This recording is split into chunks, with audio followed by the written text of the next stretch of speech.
Assalamualaikum warahmatullahi wabarakatuh. Perkenalkan, saya Vibe Eko Putra, STMT dengan NIDN 0421069204. Program Studi Teknik Industri, Fakultas Teknik Universitas Pelita Bangsa. Mata kuliah yang saya ampu adalah Perancangan Sistem Kerja dan Ergonomi dengan bobot 3 SKS. Capaian pembelajaran lulusan mata kuliah ini yang pertama adalah mengidentifikasi dan menyelesaikan masalah-masalah di bidang industri, manufaktur atau jasa yang terdefinisi dengan jelas atau well defined. Menggunakan analisis data dengan relevan dari codes, database, dan referensi, serta memilih metode dengan memperhatikan faktor-faktor ekonomi, kesehatan, keselamatan publik, dan lingkungan. Yang kedua, mampu mengidentifikasikan dan menganalisis masalah rekayasa kompleks pada sistem integrasi berdasarkan pendekatan analisis komputasional dan eksperimental. Yang ketiga, mampu merumuskan solusi terhadap masalah rekayasa kompleks pada sistem terintegrasi dengan memperhatikan faktor-faktor ekonomi, kesehatan dan keselamatan, kultural, sosial, dan lingkungan. Yang terakhir, mampu memilih sumber daya dan memanfaatkan perangkat perancangan dan analisis rekayasa berbasis teknologi informasi dan komputasi yang sesuai dalam melakukan aktivitas rekayasa. Capaian pembelajaran mata kuliah yang pertama, mampu memahami konsep-konsep dasar perancangan sistem kerja dan ergonomi. Yang kedua, mampu membuat dan mengaplikasikan peta-peta kerja. Yang ketiga, mampu memahami konsep studi gerakan dan mengimplementasikannya. Yang keempat, mampu melakukan pengukuran kerja di suatu sistem kerja. Yang kelima, mampu membuat usulan perbaikan sistem kerja berdasarkan hasil dan pengukuran kerja. Mampu menganalisis suatu sistem kerja dan mengimplementasikan pengukuran kerja pada sistem tersebut. Deskripsi mata kuliah. Mata kuliah ini bertujuan meningkatkan produktivitas, sekaligus meminimalkan resiko kelelahan dan cedera kerja melalui pendekatan ilmiah terhadap interaksi antara manusia, mesin, dan lingkungan kerja. Materi pembelajaran yang pertama adalah konsep dan prinsip-prinsip ergonomik, yang kedua adalah peta kerja, yang ketiga adalah studi gerakan, yang keempat adalah pengukuran waktu dengan cara langsung menggunakan metode jam henti, yang kelima rating factor dan allowance, yang keenam, pengukuran waktu dengan sampling pekerjaan. Yang ketujuh, pengukuran waktu dengan cara tak langsung. Yang kedelapan, data waktu baku dan pengembangannya. Yang kesembilan, penentuan insentif. Yang kesepuluh, perbandingan metode kerja. Yang kesebelas, penentuan kapasitas produksi, tenaga kerja dan mesin. Yang kedua belas, pengukuran beban kerja dengan metode fisiologi dan psikologi kerja. Bobot perkuliahan yang pertama adalah kehadiran sebesar 10%. Tugas sebesar 35%, UTS sebesar 25%, dan UAS sebesar 30%. Berikut video pembelajaran untuk mata kuliah Perancangan Sistem Kerja dan Ergonomi. Selamat menyaksikan.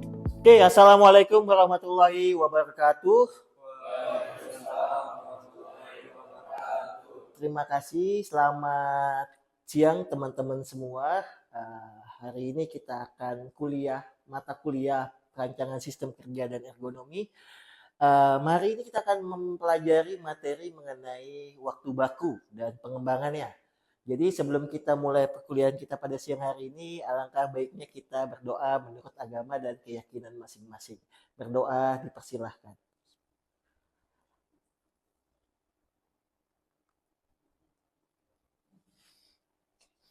Oke, berdoa selesai.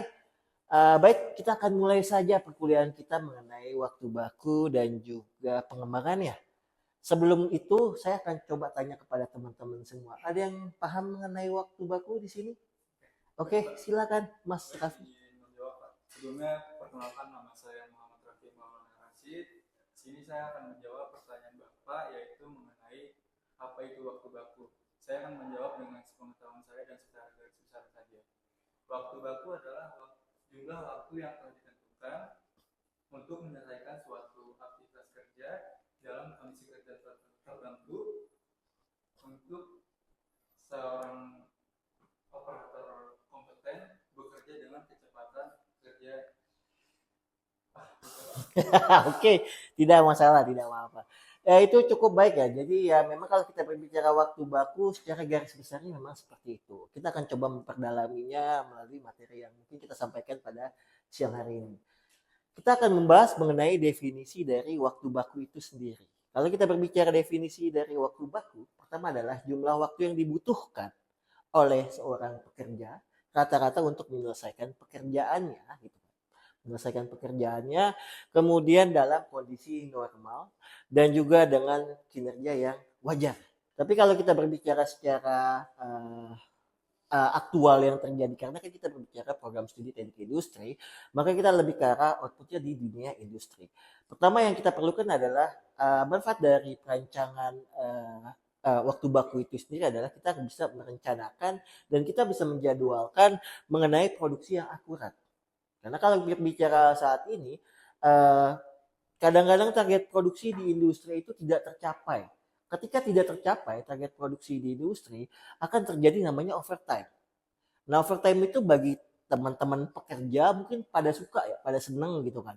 Tapi yang menjadi masalah itu adalah dari pihak manajemen. Kenapa? Karena manajemen itu akan mengeluarkan biaya yang lebih lagi, biaya produksi yang lebih lagi kan. Maka dari itu perlu namanya perencanaan dan penjadwalan yang paling tepat gitu kan, yang paling efektif gitu kan. Yang kedua adalah evaluasi kinerja individual dan juga tim. Kalau kita berbicara teman-teman satu kelompok ya atau satu kelas, ada yang memang pekerjaannya itu lambat, ada yang pekerjaannya cepat. Kita bisa mengevaluasi gitu kan, teman-teman kalian yang mungkin kategorinya lambat. Sebagai contoh, misalkan saya suruh teman-teman lari 1 putaran gitu kan. Ada yang bisa menempuh kurang lebih 2 menit. Ada yang bisa menempuh 3 menit. Tapi ada juga yang bisa menempuh 10 menit. Kalau kita berbicara 10 menit ke 2 menit, itu kan selisihnya kurang lebih dari 8 menit kan. Apakah itu perlu dievaluasi? Perlu. Apakah masalahnya gitu kan? Oh masalahnya, Pak saya ini obesitas gitu kan, keberatan gitu kan, keberatan berat tubuh gitu kan. Nah itu kita evaluasi. Kita akan menyesuaikan kembali terhadap pekerjaan yang memang teman-teman tersebut obesitas ya gitu. Apakah mungkin digeser ke pekerjaan lain atau mungkin dia akan dipindahkan ke bagian tertentu. Yang ketiga adalah dasar untuk perhitungan biaya dan juga harga ya, penetapan harga. Pertama kalau kita berbicara target produksi, pasti perusahaan itu intinya adalah mencapai target produksi setinggi mungkin. Kalau bisa 100% ke atas lah gitu kan. Karena kan kalau kita berbicara jumlah produksi yang tinggi itu akan biaya kos akan rendah. Ketika target produksi tinggi biaya kos itu akan rendah dan ketika biaya kos rendah maka harga jual produk juga akan semakin turun, akan kompetitif. Sebagai contoh kalau misalkan kita berbicara kendaraan yang saat ini teman-teman gunakan itu secara penjadwalan dan perencanaan produknya itu sudah sangat bagus ya gitu kan. Beda halnya kalau teman-teman bandingkan kenapa mobil Bugatti itu mahal gitu kan. Karena kalau kita Bugatti mahal itu kan berarti waktu baku yang digunakan itu tidak bisa ditetapkan dengan pasti gitu kan. Jadi harganya itu mahal. Mungkin juga dari material yang digunakan juga mahal atau kepresisian dari material yang digunakan itu juga semakin tinggi. Kita akan lanjut. Kita akan membahas bagaimana metode pengukuran waktu baku. Salah satunya adalah menggunakan jam henti. Biasanya kalau kita yang sering gunakan adalah namanya stopwatch ya. Di perusahaan atau di industri, kita mengukur pekerjaan seseorang itu kita menggunakan stopwatch. Ya memang sih kalau kita berbicara mengukur pekerjaan seseorang itu kita mendikte banget gitu. Pekerjaan dia tuh ngapain aja sih gitu kan. Dalam satu siklus untuk melakukan proses produksi gitu kan. Tapi ini akan menjadi output dari perusahaan untuk menghasilkan jumlah atau luaran produk yang dihasilkan. Karena kalau misalkan kita tidak melakukan perhitungan seperti ini atau pengukuran waktu seperti ini, perusahaan itu tidak punya dasar untuk menentukan output jumlah dalam 1 bulan atau mungkin 1 tahun yang akan datang, jumlah yang akan dihasilkan. Maka dia akan mendikte setiap operator, kemudian dia akan menghitung rata-rata waktunya. Metode jam henti melibatkan pengamatan langsung terhadap seorang pekerja serta mereka melakukan tugas ya. Jadi kita akan mengamati mereka dalam melakukan pekerjaan, kita menggunakan stopwatch, siklusnya kita pahami, dia melakukan dari A sampai dengan Z itu ngapain aja gitu kan. Itu kita hitung di situ. Gunanya apa? Ya gunanya adalah untuk mendapatkan berapa lama dia melakukan proses produksi ini. Tapi dengan ada perkembangan teknologi saat ini mungkin orang sudah meninggalkan namanya stopwatch. Mereka tuh lebih sering menggunakan videografi. Jadi mereka tuh menaruh spot-spot kamera di wilayah produksi tanpa diketahui sama operatornya. Biasanya kayak gitu kan. Karena kalau kita berbicara teman-teman lah, ketika teman-teman bekerja, kemudian ada dosen di sebelahnya, gitu kan. Sebelahnya merhatiin kalian nih, gitu kan. Apakah kalian akan berisik? Iya. Kalian tidak akan bekerja dengan normal. Kalian akan bekerja dengan tekanan di situ. Sehingga perlu namanya evolusi terhadap bagaimana kita melakukan metode pengukuran kerja. Yaitu mungkin kita akan menaruh spot-spot kamera. Entah itu kamera CCTV di setiap line produksi. Gunanya kita mengetahui bagaimana pekerja itu melakukan pekerjaan. Proses ini berulang kali dilakukan untuk mendapatkan data yang representatif. Jadi pengukuran tidak cuma sekali. Bisa berkali-kali. Bisa 30 kali pengamatan. Kenapa? Karena kalau kita berbicara pengamatan itu harus lebih dari satu. Karena setiap orang tidak bisa bekerja secara konsisten. Yang menjadi masalah itu. Contoh, misalkan kalian baru masuk kerja nih. Ketika pagi kerja itu masih semangat. Tapi ketika jam 10 ke atas, itu kan udah mulai bosen ya. Udah mulai lapar gitu kan. Sehingga waktu prosesnya itu akan semakin lama. Nah itu perlu dipertimbangkan sama pihak perusahaan. Itu kalau kita berbicara keseharian. Beda lagi kalau misalkan teman-teman kita coba lihat ketika bulan puasa. Bulan puasa, paginya sahur, kerja bangun pagi lah gitu kan. Ibaratnya tidurnya kurang. Ketika tidur kurang, kemudian jam 11 sampai jam 12 siang, kondisi lapar, ngantuk, dan lain sebagainya, itu akan menurunkan waktu prosesnya, waktu atau meningkatkan waktu proses. Jadi waktu bakunya akan berubah. Kalau teman-teman mungkin bisa melakukan penelitian nanti ketika kalian bekerja di industri, kalian bisa cek waktu baku pekerja ketika di luar Ramadan dan ketika di bulan Ramadan. Pasti berbeda jauh. Biasanya perusahaan itu akan menetapkan output yang paling rendah ketika bulan Ramadan. Ya, karena kan pertama hari pertama lebaran hari pertama puasa itu biasanya itu libur. Kemudian nanti H-4 sebelum lebaran itu sudah mulai cuti. Jadi outputnya akan dikurangi. Oke, studi kasus perhitungan waktu baku di industri manufaktur. Kita akan menghitung bagaimana di sini ada contohnya CV Putra Mandiri Jakarta, yaitu sebuah perusahaan manufaktur yang bergerak dalam produksi pali gitu kan. Dengan sistem make to order telah menetapkan metode jam henti untuk mengoptimalkan proses mereka. Waktu normal terbesarnya adalah 72 menit. Waktu normal terkecilnya adalah 1,16 menit. Selisihnya memang cukup jauh. Tapi kan kita berbicara di sini bahwa pada waktu normal terbesar, pada proses painting menunjukkan kompleksitas dan durasi yang signifikan. Sementara waktu normal yang terkecil pada tahap pengukuran menandakan efisiensi tinggi pada langkah ini. Jadi memang menjadi perbedaan, kita bisa bekerja dengan cepat, kita bisa bekerja dengan lambat, tergantung kompleksitas. Misalkan, saya memberikan kalian soal hitung-hitungan. Ada 5 soal. Soal 1 dan soal sampai dengan soal 3 hitung-hitungannya gampang. Soal 4 sampai dengan soal 5 hitung-hitungannya lebih sulit. Mana yang paling cepat kalian kerjakan? Perhatikan nomor 1 sampai dengan nomor 3.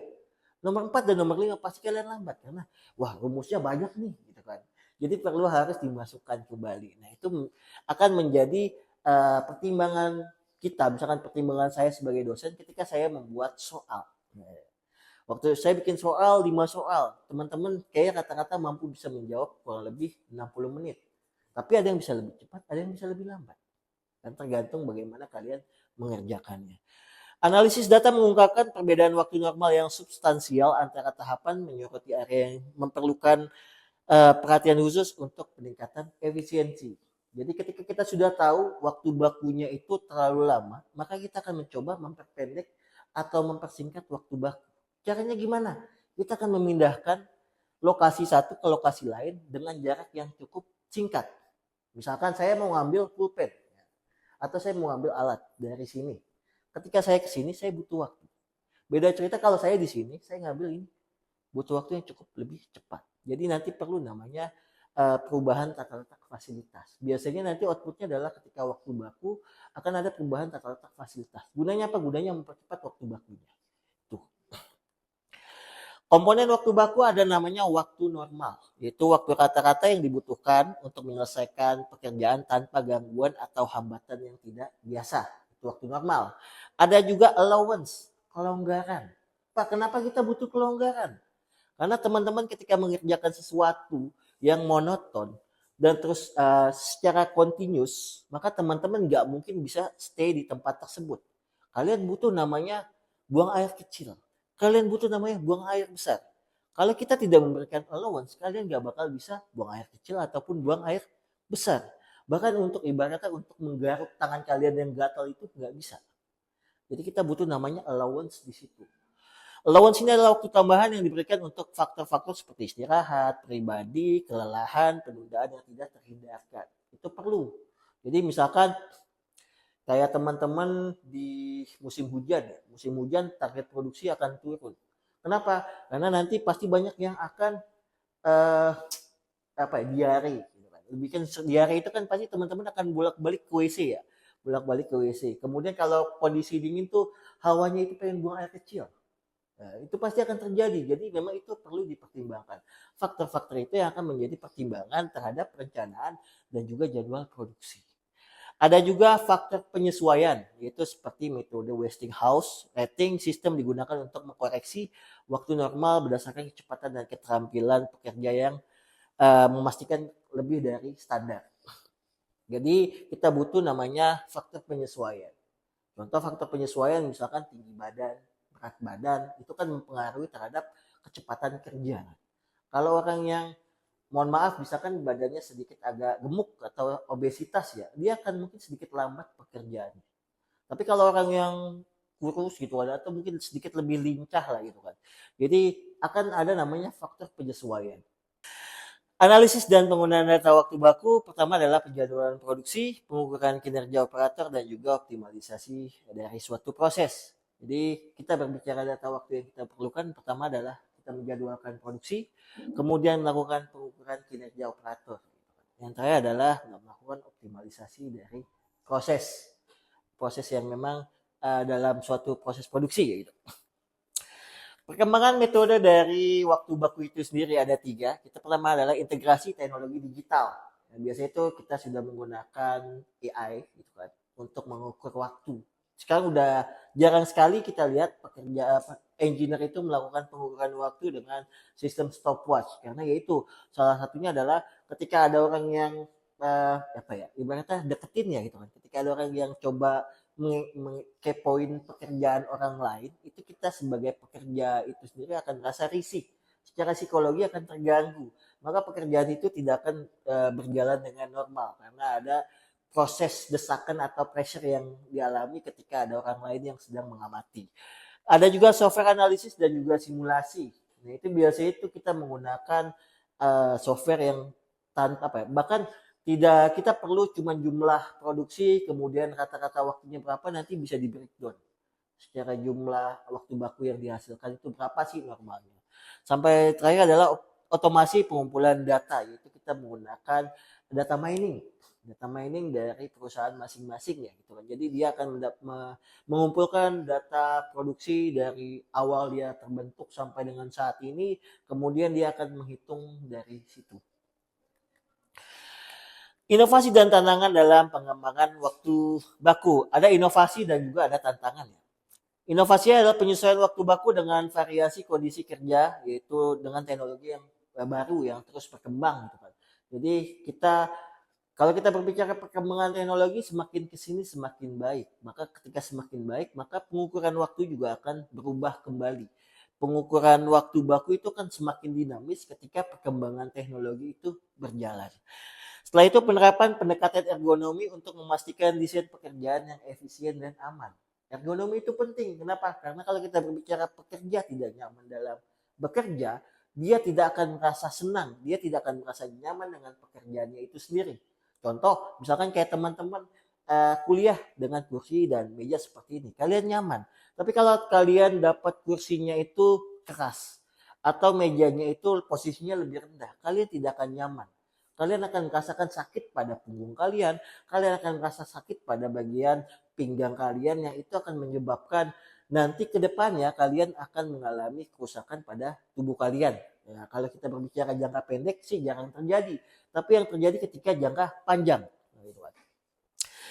Pengukuran beban kerja fisiologis untuk meminimalkan kelelahan dan meningkatkan kesejahteraan pekerja. Jadi pekerja itu adalah aset bagi perusahaan. Jadi kalau teman-teman lihat banyak sekali yang demo, ya karena mereka merasa bahwa mereka itu aset bagi perusahaan.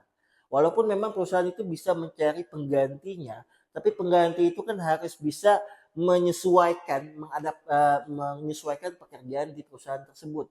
Jadi kalau kita berbicara kerja fisiologis, setiap pekerja itu kan pasti punya beban fisiologis ya. Mereka tuh bekerja tuh nggak harus pasti ada tekanan, entah tekanan dari atasan atau mungkin tekanan dari bawahan. Nah itu sering terjadi. Jadi banyak sekali pekerja-pekerja yang stres di situ. Jadi memang perlu namanya kesejahteraan dari pekerja. Lanjut, tantangannya adalah mempertimbangkan pengaruh faktor psikologis dan fisiologis pekerja yang kompleks. Jadi psikologis dan fisiologis itu penting bagi para pekerja. Bahkan setiap individu kita butuh kebutuhan psikologis dan juga fisiologis. Ya teman-teman misalkan punya masalah berarti kalian punya masalah psikologis di situ. Harus segera diselesaikan. Kalau tidak diselesaikan itu kan jadi masalah nanti buat teman-teman. Adaptasi terhadap perubahan lingkungan kerja yang dinamis dan tuntutan produksi yang beragam-ragam. Jadi saat ini kan kalau kita berbicara konsumen itu banyak maunya, gitu kan. Banyak maunya, jadi permintaan produksi akan semakin beragam. Memastikan akurasi dan objektivitas pengukuran di tengah variasi kinerja individu. Implikasi praktis waktu baku dalam industri pertama adalah peningkatan produktivitas, perhitungan biaya akurat, dan manajemen SDM yang efisien. Nah ini yang menjadi outcome yang kalau kita lakukan mengenai waktu baku. Produktivitas sudah pasti akan meningkat ketika kita sudah bisa mengukur waktu baku dengan sangat efektif. Perhitungan biaya akan kita dapatkan paling akurat gitu kan, karena kita sudah menghitung dari waktu bakunya itu sendiri. Yang terakhir adalah manajemen SDM. Ketika kita berbicara SDM, waktu baku yang sudah kita dapat, kita akan menentukan jumlah SDM yang kita perlukan. Nggak perlu banyak-banyak orang. Gitu. Lanjut, secara kesimpulan, waktu baku adalah fondasi penting dalam pencapaian standar kerja dan penjadwalan yang efektif. Meskipun efektif, jam henti tetap relevan, pengembangan teknologi terus memperkaya dan meningkatkan akurasi. Waktu baku esensial untuk standar kerja dan penjadwalannya. Jadi kalau kita berbicara kesimpulan secara keseluruhan bahwa waktu baku itu memang penting bagi industri, baik itu industri menengah ke bawah sampai dengan menengah ke atas, karena itu akan berbicara mengenai jadwal produksi sampai dengan penetapan harga, bahkan sampai dengan SDM yang kita perlukan itu berapa, itu gunanya kita menggunakan waktu baku. Tapi ini akan sangat relevan ketika nanti ada perkembangan teknologi. Ketika perkembangan teknologi saat ini semakin maju, maka waktu baku akan berubah secara dinamis, tergantung kebutuhannya. Oke, terima kasih. Mungkin dari sini ada teman-teman yang ingin bertanya. Oke, silakan, Mas. Perkenalkan nama saya Faris Kulifudin.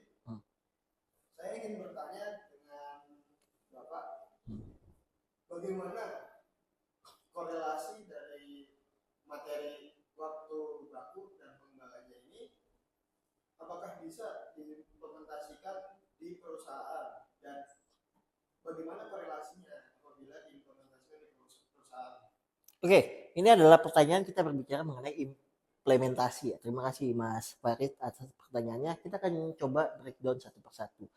Waktu baku itu adalah metode yang digunakan untuk suatu perusahaan mendapatkan jadwal, kemudian menetapkan harga sampai menentukan jumlah SDM-nya itu sendiri.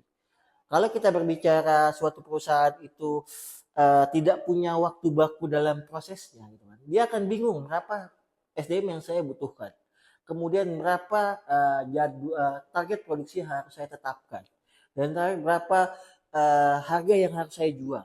Nah, ini yang memang menjadi kendala, sehingga di industri yang memang skalanya sudah menengah ke atas, dia sudah melakukan seperti itu. Mungkin yang belum menetapkan waktu baku itu adalah perusahaan yang menengah ke bawah. Sebagai contoh misalkan ada bengkel bubut, ada bengkel bubut, dia disuruh melakukan proses produksi dari customernya nih. Kalau dia tidak paham soal waktu baku, dia akan tembak harga. Kalau kita orang yang profesional terhadap penetapan suatu harga, kita akan merasa dibohongi gitu kan, dengan harga yang sangat mahal, atau kita akan merasa diuntungkan ketika harga tersebut sangat murah. Jadi memang kita perlu penghitungan waktu baku, sehingga waktu baku itu akan menjadi penting kalau misalkan kita ingin mendapatkan keuntungan yang cukup besar. Kan perusahaan itu melakukan penetapan waktu baku itu sendiri karena dia ingin mendapatkan keuntungan yang paling besar dengan biaya produksi yang paling murah, pekerjaan yang efektif dan juga efisien. Nah, itu yang dilakukan sama perusahaan. Sebagai contoh misalkan ada proses produksi di satu mesin gitu kan. Ketika operatornya itu keluar untuk ke toilet, dia harus mematikan mesinnya. Gunanya apa? Gunanya biar cycle time-nya itu berhenti. Kalau cycle time-nya itu tetap berjalan, maka dia akan terhitung tuh. Ibaratnya kalau teman-teman ke warnet ya, kalau dulu zamannya kita ke warnet atau ke warnet ketika kalian sewa itu 2 jam, tapi kalian cuma pakai 1 jam, 1 jamnya lagi kalian kabur kemana gitu kan, dipanggil teman atau diajak main sama teman, berarti yang tetap kehitung adalah 2 jam, karena kan kalian sewanya tuh 2 jam kan, sehingga yang 1 jam itu akan terbuang secara sia-sia. Nah, itu yang dilakukan sama perusahaan sama. Jadi memang dia harus ya udah berhentikan dulu gitu kan. Mestinya diberhentikan dulu cycle time-nya, kalian bisa ke toilet atau kalian bisa istirahat, makan siang dan lain sebagainya. Sehingga ketika cycle time-nya itu sudah paling apa ya, sudah tepat gitu kan. Dia akan tahu oh jumlah cycle time-nya sekian, produksinya sekian. Nanti dikorelasi, oh ternyata dia bisa menghasilkan satu produk itu 2 menit 30 detik. Kalau misalkan kok tiba-tiba di hari berikutnya dia menghasilkan jumlah yang sama tapi cycle time-nya itu tinggi. Cycle time-nya misalkan jadi 400 apa 2 menit 50 detik gitu kan. Nah, itu kan menjadi perbedaan. Sehingga kita butuh namanya perhitungan waktu baku. Pasti ada engineer yang akan menghitung waktu bakunya. Tanpa kalian sadari dia akan menghitung. Gunanya apa? Gunanya nanti untuk menetapkan jumlah atau target produksi. Mungkin itu, Mas. Oke. Ada lagi yang ingin bertanya? Oke, kalau tidak ada yang bertanya, kita akhiri saja perkuliahan kita pada siang hari ini. Terima kasih banyak atas kehadirannya. Semoga teman-teman sehat selalu. Sekian dari saya. Kurang lebihnya saya mohon maaf. Assalamualaikum warahmatullahi wabarakatuh.